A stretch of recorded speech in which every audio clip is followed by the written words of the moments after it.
estimating sine of 0.4 using a Maclaurin polynomial. What is the least degree of the polynomial that assures an error smaller than 0.001? So what are we talking about here? Well, we could take some function and estimate it with an nth degree Maclaurin polynomial. In fact, we could talk more generally about a Taylor polynomial, but let's just say this is an nth degree Maclaurin polynomial. But this isn't going to be a perfect approximation. There's going to be some error, some remainder. And so we could call this the remainder of that nth degree Maclaurin polynomial. And it's going to be dependent for any given x. Now, if we want to use the specifics of this exact problem, we could phrase it this way. We want to say, look, if we're taking the sine of 0.4, this is going to be equal to our Maclaurin, our nth degree Maclaurin polynomial evaluated at 0.4, plus whatever the remainder is for that nth degree Maclaurin polynomial evaluated at 0.4. And what we really want to do is figure out for what n, what is the least degree of the polynomial? So what is, let me do this in a different color. So we want to figure out what is the smallest n.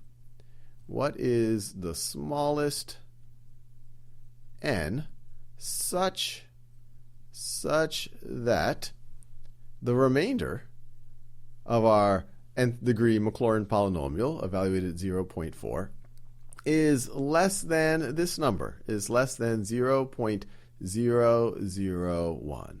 So this is just another way of rephrasing the problem.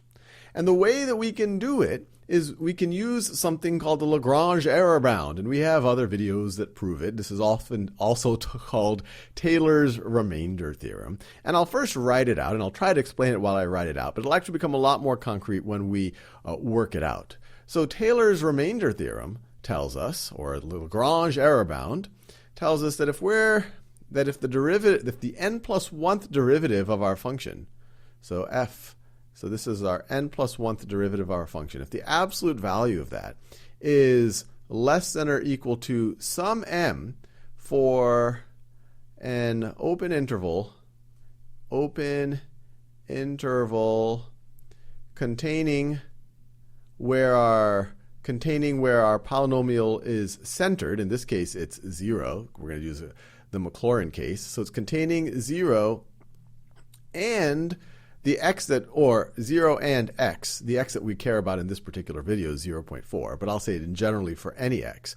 So if this is true, if our n plus 1th derivative of our function, if the absolute value of it is less than or equal to m over an open interval containing where we're centered, this would be c if we're talking about the general case, and x, so this x right over here, then this is the Lagrange, this is the part that's useful, we can say that the remainder is bounded. The remainder for that nth degree polynomial. So this is the n plus 1th derivative. If that's bounded, then we can say the remainder for the nth degree polynomial that approximates our function is going to be less than or equal to that m times x to the n plus 1, or times x to the n plus 1 over n plus 1 factorial. So how do we apply that to this particular problem? Well, think about the derivatives of sine. We know that the absolute value of sine is less than or equal to 1. Its derivative is cosine of x. The absolute value of that is going to be bounded, is going to be less than or equal to 1. So no matter how many times we take the derivative of sine of x, the absolute value of that derivative is going to be less than or equal to 1. So we could write generally that for this particular f of x, so let's say for this particular f of x right over here, we could say that the absolute value of the absolute value of the n plus 1th derivative evaluated at any x is going to be less than or equal to 1. And this is the case for where f is sine of x. And this is actually going to be true over any interval. It doesn't even have to be over some type of a restricted interval where we can do this. So we know that this is our m. We know that this is our m, that sine and its derivatives are all bounded by, or their absolute values are bounded by 1. And so then we have our m, and we can apply the Lagrange error bound. So we can say that the remainder of our nth degree Maclaurin approximation at 0.4. So our x in this particular case is 0.4. We don't have to do it generally for any x here. Is going to be less than or equal to. Our m is 1, so I won't even write that down. Our x is 0.4. 0.4 to the n plus 1 over n plus 1 factorial. And we're taking the absolute value of this whole thing.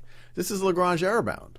And we want to figure out, if we can figure out a situation where this is less than 0.001, then this for sure is going to be less than 0.001 because the remainder is less than this, or less than or equal to this, which is less than that. So how do we do that? How do we figure out the smallest n where this is going to be true? Well, we can just try out some n's and keep increasing until this thing actually becomes smaller than that thing. So let's do it. All right, I'm going to set up a table here. So let me do it relatively cleanly.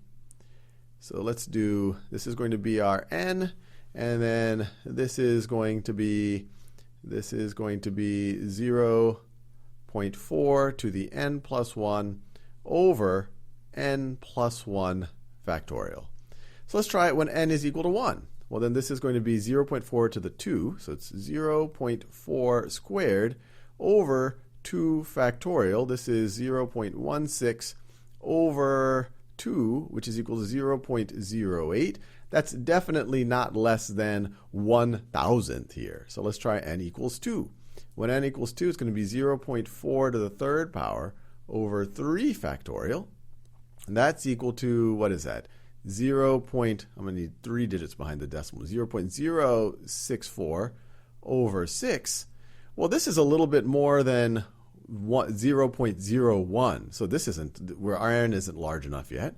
So let's try 3. So this is going to be 0.04 to the 3 plus 1. So that's going to be to the 4th power over 4 factorial. And let's see, that is going to be equal to, this is going to be, let's see, we're going to have 4 digits behind the decimal. So 0.0256 over 24. We're almost there. This is going to be a little bit more than 0.001. So that doesn't do the trick for us. So I'm guessing already that n equals 4 is going to do the trick, but let's verify that. So this is going to be 0.04, or 0.4, I should say, to the 5th power over 5 factorial. And what is this equal to? Let's see, 4 to the 5th is 1024. I'm going to have 5 numbers behind the decimal. And I'm going to divide it by 5 factorial, which is 120. And let's see, this right over here, yes, this for sure is less than 0.001. This is definitely less than 1,000th right over here. So we see that when n is equal to 4, so we can say that the remainder for our 4th degree polynomial, 4th degree Maclaurin polynomial, evaluated at x equals 0.4, is for sure going to be less than 0.001. So there you go. That is the least degree of the polynomial that assures an error smaller than 1,000th.